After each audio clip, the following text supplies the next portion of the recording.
الحمدللہ رب العالمین والصلاة والسلام علی خاتم النبیین اما بعد فاعوذ باللہ من الشیطان الرجیم بسم اللہ الرحمن الرحیم الصلاة والسلام علیک یا رسول اللہ وعلی آلک واصحابک یا حبیب اللہ الصلاة والسلام علیک یا نبی اللہ وعلی آلک واصحابک یا نور اللہ۔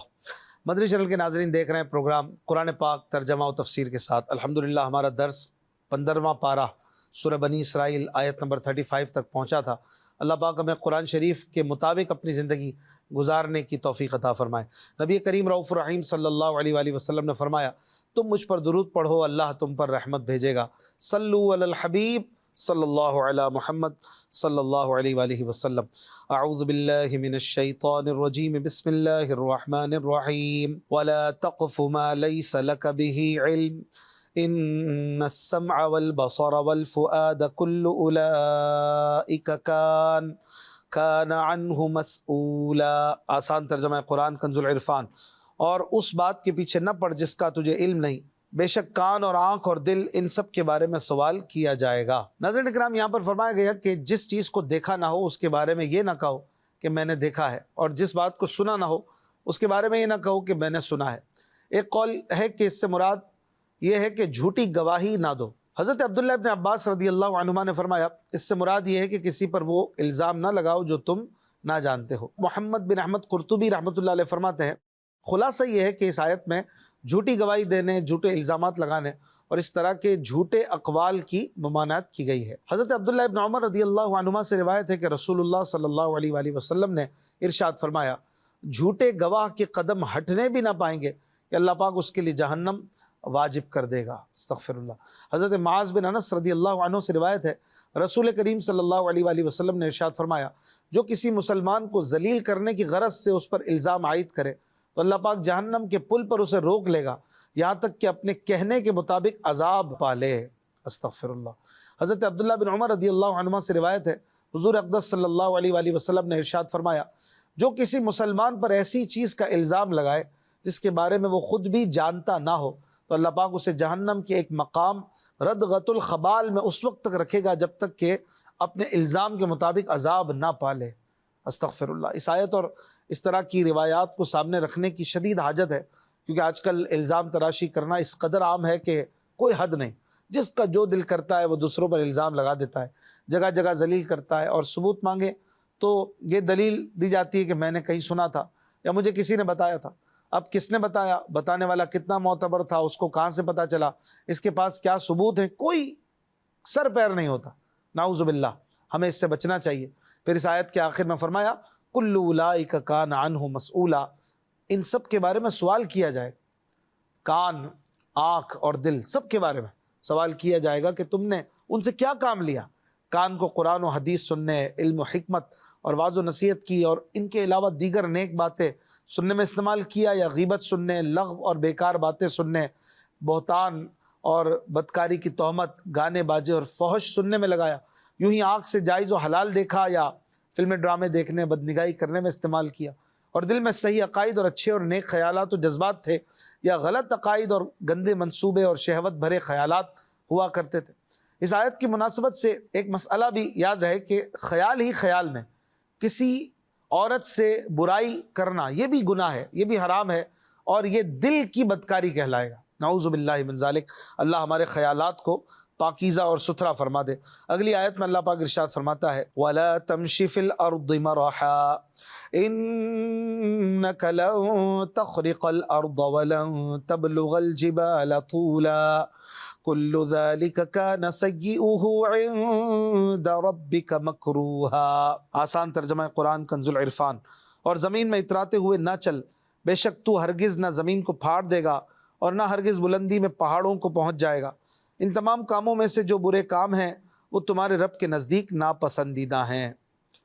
ناظرین اکرام، یہاں پر فرمایا گیا کہ زمین میں اترا کر نہ چل، یعنی تکبر اور خود نمائی سے نہ چل۔ یاد رہے کہ فخر و تکبر کی چال اور متکبرین کی طرح بیٹھنا سب ممنوع ہے۔ ہمارے چلنے پھرنے، بیٹھنے اٹھنے میں تواضع اور انکساری ہونی چاہیے، گفتگو نرم ہو، چلنا آہستگی اور وقار کے ساتھ ہو۔ متکبرانہ اور لفنگوں والی چال اللہ پاک کو ناپسند ہے۔ اس آیت سے یہ بھی پتہ چلا کہ کہ اسلام ہمیں صرف عقائد و عبادات ہی کی تعلیم نہیں دیتا، بلکہ ہماری معاشرت اور رہن سہن کے طریقے بھی ہمیں سکھاتا ہے۔ مسلمان کی زندگی کے ہر پہلو سے اسلامی پہلو کی جھلک نظر آنی چاہیے۔ ان مسلمانوں پر افسوس ہے جنہیں کفار کے طریقوں پر عمل کرنے میں تو فخر محسوس ہوتا ہے اور اسلامی طریقے اپنانے میں شرم محسوس ہوتی ہے۔ آیت میں فرمایا گیا کہ زمین میں اتراتے ہوئے نہ چل، بے شک تو ہرگز زمین کو نہ پھاڑ دے گا اور نہ ہرگز بلندی میں پہاڑوں کو پہنچ جائے گا۔ مطلب یہ کہ تکبر و خود نمائی سے کچھ فائدہ نہیں، البتہ کئی صورتوں میں گناہ لازم ہو جاتا ہے، لہٰذا اترانا چھوڑو اور عاجزی اور انکساری قبول کرو۔ یہاں آیت کی مناسبت سے چلنے کی کچھ سنتیں اور آداب بھی سن لیجئے۔ اگر موقع ہو تو راستے کے کنارے کنارے چلیں، نہ اتنا تیز چلیں کہ لوگوں کی نظریں اٹھیں، نہ اتنا آہستہ کہ آپ مریض معلوم ہو، بلکہ درمیانی چال چلیں۔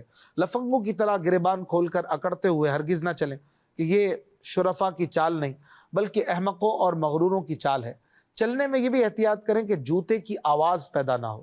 راہ چلنے میں پریشان نظری یعنی ادھر ادھر دیکھنے سے بچیں۔ راستے میں دو خواتین کھڑی ہوں یا جا رہی ہوں تو ان کے بیچ میں سے نہ گزریں۔ پھدکتے ہوئے بازاری انداز میں نہ چلیں بلکہ نظریں نیچی کیے ہوئے پروقار طریقے سے چلیں۔ اگلی آیت میں اللہ پاک ارشاد فرماتا ہے ذَلِكَ مِمَّا أَوْحَى إِلَيْكَ رَبُّكَ مِنَ الْحِكْمَةِ وَلَا تَجْعَلْ مَعَ اللَّهِ إِلَٰهًا آخَرَ فَتُلْقَىٰ فِي جَهَنَّمَ مَلُومًا مَدْحُورًا۔ آسان ترجمہ قرآن کنز العرفان۔ یہ وحی کی ان حکمت والی باتوں میں سے ہیں جو تمہارے رب نے تمہاری طرف بھیجی ہیں، اور اے سننے والے تو اللہ کے ساتھ دوسرا معبود نہ ٹھہرا ورنہ تجھے ملامت زدہ مردود کر کے جہنم میں ڈال دیا جائے گا۔ ناظرین اکرام، اس پورے رکوع میں جو احکام بیان کیے گئے وہ حکمت والے احکام ہیں۔ حکمت کا کام وہ ہے جس کی صحت پر عقل گواہی دے، جس کے صحیح ہونے پر عقل گواہی دے اور اس سے نفس کی اصلاح ہو۔ یہاں آیت میں جو احکام دیے گئے ہیں وہ سب کے سب حکمت بھرے ہیں، اور ان کا خلاصہ سن لیجئے کہ اولاد کا قتل ناجائز و حرام ہے، پھر فرمایا گیا کہ بدکاری کے قریب نہ جاؤ، پھر فرمایا گیا کسی جان کو ناحق قتل نہ کرو، پھر فرمایا گیا کہ یتیم کے مال میں خیانت سے بچو اور وقت پر اس کا مال اس کے حوالے کر دو، پھر فرمایا گیا کہ وعدہ پورا کرو، پھر فرمایا گیا ناپ تول میں کمی زیادتی نہ کرو، پھر فرمایا گیا بغیر تحقیق کے باتوں کے پیچھے نہ پڑو، پھر فرمایا کہ آنکھ، کان اور دل کی حفاظت کرو کہ ان کے متعلق سوال ہوگا، پھر فرمایا زمین میں اترا کر نہ چلو، تکبر و خود نمائی اللہ پاک کو ناپسند اور عاجزی و انکساری پسند ہے، اور پھر فرمایا شرک سے بچو۔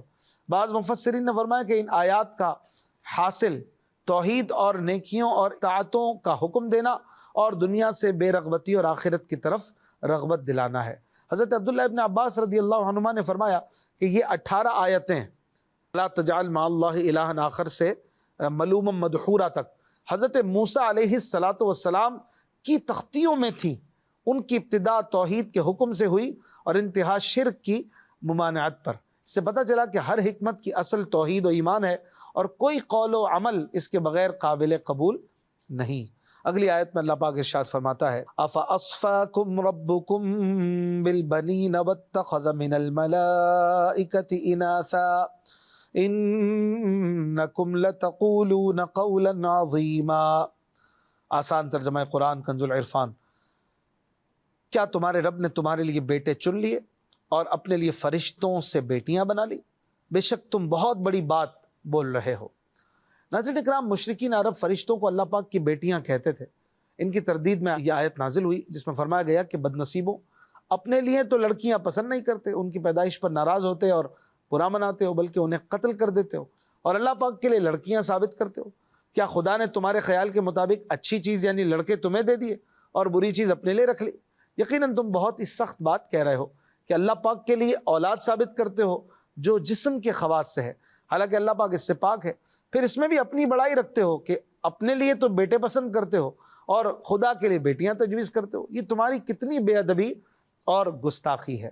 اگلی آیت میں اللہ پاک ارشاد فرماتا ہے وَلَقَدْ صَرَّفْنَا فِي هَذَا الْقُرْآنِ لِيَذَّكَّرُوا وَمَا يَزِيدُهُمْ إِلَّا نُفُورًا۔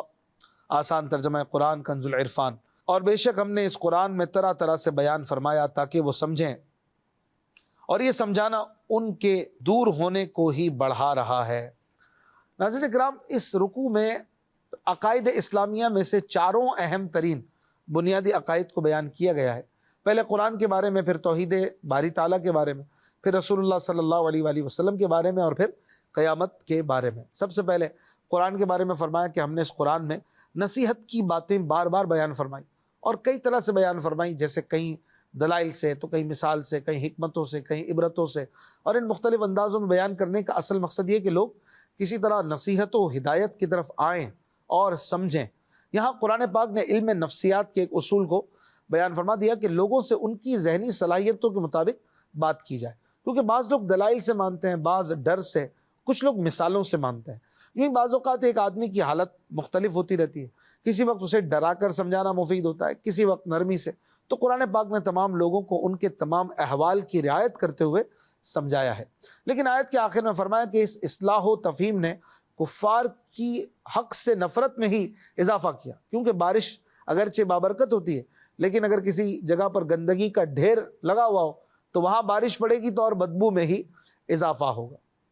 اگلی آیت میں اللہ پاک ارشاد فرماتا ہے، قُل لَوْ كَانَ مَعَهُ آلِهَةٌ كَمَا يَقُولُونَ إِذًا لَابْتَغَوْا إِلَى ذِي الْعَرْشِ سَبِيلًا سُبْحَانَهُ وَتَعَالَى عَمَّا يَقُولُونَ عُلُوًّا كَبِيرًا۔ آسان ترجمہ قرآن کنز العرفان۔ تم فرماؤ جیسا کافر کہہ رہے ہیں، اس طرح اگر اللہ کے ساتھ اور معبود ہوتے جب تو وہ عرش کے مالک کی طرف کوئی راہ ڈھونڈ نکالتے، وہ ظالموں کی بات سے پاک اور بہت ہی بلند و بالا ہے۔ ناظرین اکرام، اس آیت میں اللہ پاک نے اپنی توحید کی قطعی مگر نہایت عام فہم دلیل بیان فرمائی ہے کہ بالفرض اگر دو خدا ہوتے تو ان میں ایک کا دوسرے سے ٹکراؤ لازمی طور پر ممکن ہوتا۔ جیسے ان میں سے ایک ارادہ کرتا کہ زید حرکت کرے اور دوسرا ارادہ کرتا کہ وہ حرکت نہ کرے۔ اب حرکت اور سکون دونوں چیزیں فی نفسی ممکن تو ہیں، اس طرح دو خداؤں کا حرکت اور سکون میں سے ہر ایک چیز کا ارادہ کرنا بھی ممکن ہے، لیکن دونوں کے ارادے کے بعد ہوتا کیا؟ اگر ان کے ارادوں کے مطابق حرکت اور سکون دونوں چیزیں واقع ہوں تو دو متضاد چیزوں کا جمع ہونا لازم آئے گا، اور اگر دونوں واقع نہ ہوں تو ان خداؤں کا عاجز ہونا لازم آئے گا، اور اگر ایک واقع ہو دوسری نہ ہو تو دونوں میں سے ایک خدا کا عاجز اور کمزور ہونا لازم آئے گا، اور جو عاجز ہے وہ خدا نہیں ہو سکتا، کیونکہ عاجز ہونا محتاجی اور کمزوری ہے، نقص ہے، اور واجب الوجود ہونے کے منافی ہے۔ تو ثابت ہوا کہ دو خدا ہونا ہی محال اور ناممکن ہے۔ اگلی آیت میں اللہ پاک ارشاد فرماتا ہے، تسبح له السماوات السبع والارض ومن فيهن وَإِن مِّن شَيْءٍ إِلَّا يُسَبِّحُ بِحَمْدِهِ وَلَكِن لَّا تَفْقَهُونَ تَسْبِيحَهُمْ إِنَّهُ كَانَ حَلِيمًا غَفُورًا۔ آسان ترجمہ قرآن کنز العرفان۔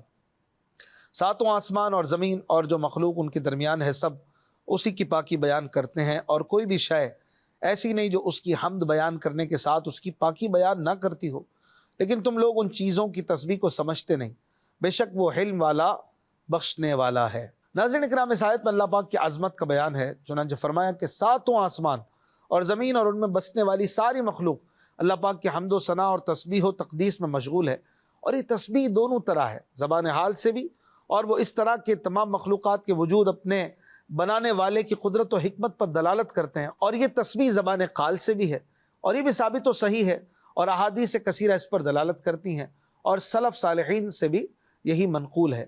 حضرت عبداللہ بن عباس رضی اللہ عنہما نے فرمایا، ہر زندہ چیز اللہ پاک کی تسبیح کرتی ہے، اور ہر چیز کی زندگی اس کے حسب حیثیت ہے۔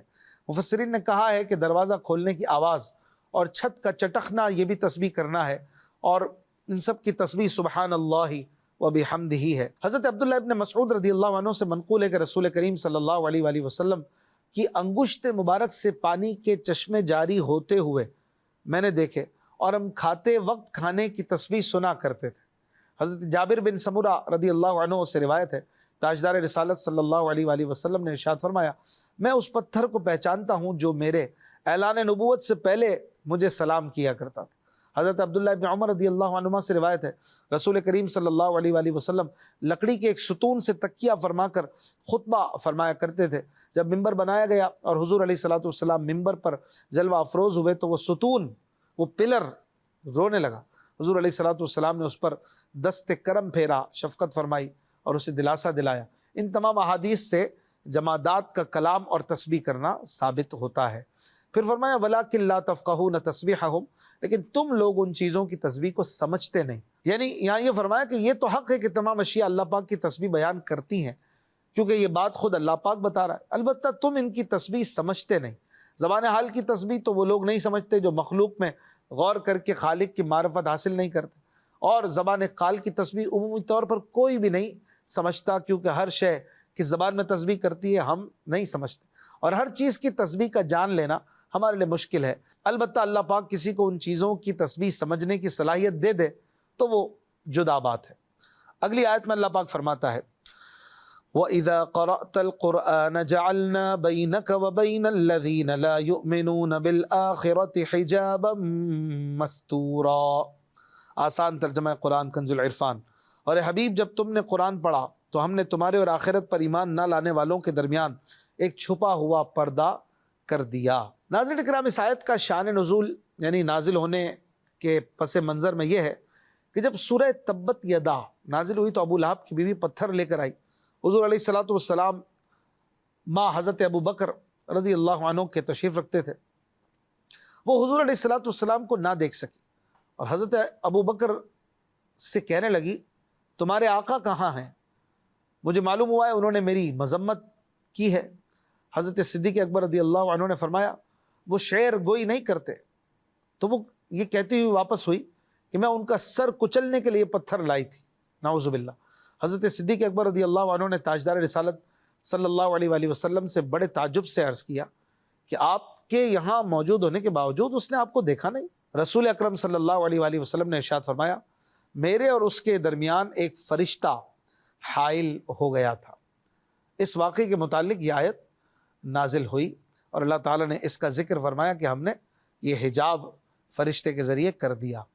اگلی آیت میں اللہ پاک ارشاد فرماتا ہے وَجَعَلْنَا عَلَىٰ قُلُوبِهِمْ أَكِنَّةً أَن يَفْقَهُوهُ وَفِي آذَانِهِمْ وَقْرًا وَإِذَا ذَكَرْتَ رَبَّكَ فِي الْقُرْآنِ وَحْدَهُ وَلَّوْا عَلَىٰ أَدْبَارِهِمْ نُفُورًا نَحْنُ أَعْلَمُ بِمَا يَسْتَمِعُونَ بِهِ إِذْ يَسْتَمِعُونَ إِلَيْكَ وَإِذْ هُمْ نَجْوَىٰ إِذْ يَقُولُ الظَّالِمُونَ إِن تَتَّبِعُونَ إِلَّا رَجُلًا مَسْحُورًا۔ آسان ترجمہ قرآن کنز العرفان۔ اور ہم نے ان کے دلوں پر غلاف ڈال دیے ہیں تاکہ اس قرآن کو نہ سمجھیں، اور ان کے کانوں میں بوجھ ڈال دیا، اور جب تم قرآن میں اپنے اکیلے رب کا ذکر کرتے ہو تو وہ کافر نفرت کرتے ہوئے پیٹھ پھیر کر بھاگتے ہیں۔ ہم خوب جانتے ہیں کہ جب وہ آپ کی طرف کان لگا کر سنتے ہیں تو وہ اسے کیوں سنتے ہیں، اور جب وہ آپس میں مشورہ کرتے ہیں جب ظالم کہتے ہیں تم تو صرف ایک ایسے مرد کی پیروی کر رہے ہو جس پر جادو ہوا ہے۔ ناظرین کرام، خلاصہ یہ ہے کہ کفار کی ضد و انانیت کے باعث اللہ پاک فرما رہا ہے کہ ہم نے ان کے دلوں پر پردے ڈال دیے ہیں جس سے وہ قرآن کریم کو درست طور پر سمجھ نہیں سکتے، اور ان کے کانوں میں بھی بوجھ ڈال دیے ہیں جس کے باعث وہ قرآن شریف سنتے نہیں۔ اس سے پتہ چلا کہ قرآن کی صحیح سمجھ ایمان اور تقوی سے حاصل ہوتی ہے، اس کے بغیر بسا اوقات ذہن الٹا کام کرتا ہے، جیسے کہ آج کل دیکھا جا رہا ہے ہر کتاب روشنی میں پڑھی جاتی ہے۔ قرآن کو پڑھنے سمجھنے کے لیے روشنی تقوی ہے، لہٰذا فہم قرآن کے لیے اس روشنی کو حاصل کرنا چاہیے۔ اگلی آیت میں اللہ پاک ارشاد فرماتا ہے انظر کیف ضربوا لک الامثال فضلوا فلا يستطيعون سبیلا۔ آسان ترجمہ قرآن کنز العرفان۔ دیکھو انہوں نے تمہارے لیے کیسی مثالیں بیان کی ہیں تو یہ گمراہ ہوئے، پس یہ راستہ پانے کی طاقت نہیں رکھتے۔ ناظرین اکرام، یہاں پر ارشاد فرمایا جا رہا ہے کہ یہ کفار حضور علیہ الصلوۃ والسلام کے لیے کیسی باتیں کہتے ہیں کہ آپ کو ناقص صفات کے ساتھ تشبیہ دیتے ہیں، جیسے جادوگر، کاہن وغیرہ کہتے ہیں معاذ اللہ۔ اس سے پتہ چلا کہ حضور علیہ الصلوۃ والسلام کو یا آپ کی کسی صفت کو کسی گھٹیا چیز کے ساتھ تشبیہ دینا کفر ہے، جیسے سرکار دو عالم صلی اللہ علیہ وآلہ وسلم کے علم مبارک کو معاذ اللہ کوئی جانوروں کے علم سے تشبیہ دے تو یقیناً ایسا شخص توہین کا مرتکب ہے۔ اگلی آیت میں اللہ پاک ارشاد فرماتا ہے وَقَالُوا أَإِذَا كُنَّا عِظَامًا وَرُفَاتًا أَإِنَّا لَمَبْعُوثُونَ خَلْقًا جَدِيدًا قُلْ كُونُوا حِجَارَةً أَوْ حَدِيدًا أَوْ خَلْقًا مِّمَّا يَكْبُرُ فِي صُدُورِكُمْ فَسَيَقُولُونَ مَن يُعِيدُنَا قُلِ الَّذِي فَطَرَكُمْ أَوَّلَ مَرَّةٍ فَسَيُنْغِضُونَ إِلَيْكَ رُؤُوسَهُمْ وَيَقُولُونَ مَتَىٰ قُلْ عَسَىٰ أَن يَكُونَ قَرِيبًا۔ آسان ترجمہ قرآن کنز العرفان۔ اور انہوں نے کہا کیا جب ہم ہڈیاں اور ریزہ ریزہ ہو جائیں گے تو کیا واقعی ہمیں نئے سرے سے پیدا کر کے اٹھایا جائے گا؟ تم فرماؤ کہ پتھر بن جاؤ یا لوہا یا اور کوئی مخلوق جو تمہارے خیال میں بہت بڑی ہے، تو اب کہیں گے ہمیں دوبارہ کون پیدا کرے گا؟ تم فرماؤ وہی جس نے تمہیں پہلی بار پیدا کیا۔ تو اب آپ کی طرف تعجب سے اپنے سر ہلا کر کہیں گے یہ کب ہوگا؟ تم فرماؤ ہو سکتا ہے کہ یہ نزدیک ہی ہو۔ ناظرین کرام، اس آیت سے رکوع کے آخر تک قیامت کے بارے میں کفار کے عمومی اعتراض اور اس کے جواب کا بیان ہے۔ کفار نے کہا کہ کیا جب ہم ہڈیاں اور ریزہ ریزہ ہو جائیں گے تو کیا واقعی ہمیں نئے سرے سے پیدا کر کے اٹھایا جائے گا؟ یہ بات انہوں نے بہت تعجب سے کہی اور مرنے اور خاک میں مل جانے کے بعد زندہ کیے جانے کو انہوں نے بہت بعید سمجھا۔ اللہ پاک نے ان کا رد کیا اور اپنے حبیب صلی اللہ علیہ وآلہ وسلم کو فرمایا کہ اے حبیب صلی اللہ علیہ وآلہ وسلم، تم فرماؤ کہ تم پتھر بن جاؤ یا لوہا یا اس سے بڑی کوئی مخلوق، مثلا آسمان بن جاؤ، تب بھی اللہ پاک تمہیں زندگی دے سکتا ہے۔ یہ سب ایسی چیزیں ہیں کہ زندگی سے دور ہیں اور ان میں کبھی تمہاری طرح روح نہ پھونکی گئی، تو اگر اللہ چاہے تو ان سب کو بھی زندگی دے سکتا ہے۔ چہ جائے کہ ہڈیاں اور جسم کے ذرے، انہیں زندہ کرنا اس کی قدرت سے کیا بعید ہے؟ یہ ہڈیاں اور اجسام تو پہلے بھی زندہ تھے، لہٰذا اللہ پاک تمہیں زندہ کرے گا اور پہلی حالت کی طرف واپس فرمائے گا۔ اس کے بعد مزید فرمایا کہ یہ کفار اب کہیں گے ہمیں دوبارہ کون پیدا کرے گا؟ تم فرماؤ کہ تمہیں وہی دوبارہ پیدا کرے گا جس نے تمہیں پہلی بار پیدا کیا۔ یہ سن کر کفار پھر بھی ماننے کی طرف نہیں آئیں گے، بلکہ مذاق کے طور پر تعجب کے ساتھ اپنے سر ہلا کر کہیں گے یہ کب ہوگا؟ تو سرکار دو عالم صلی اللہ علیہ وآلہ وسلم سے فرمایا گیا کہ تم فرما دو ہو سکتا ہے کہ یہ بہت ہی نزدیک ہو، اور یقیناً قیامت واقعی نزدیک ہے۔ تو یہ بات سچی بھی ہے۔ اللہ پاک ہمیں قرآن پاک پر عمل کرنے اور اس کے مطابق زندگی گزارنے کی توفیق عطا فرمائے۔ زندگی رہی تو اگلا درس آیت نمبر 52 سے انشاءاللہ الکریم سنیں گے۔ صلو علی الحبیب صلی اللہ علی محمد صلی اللہ علیہ وآلہ وسلم۔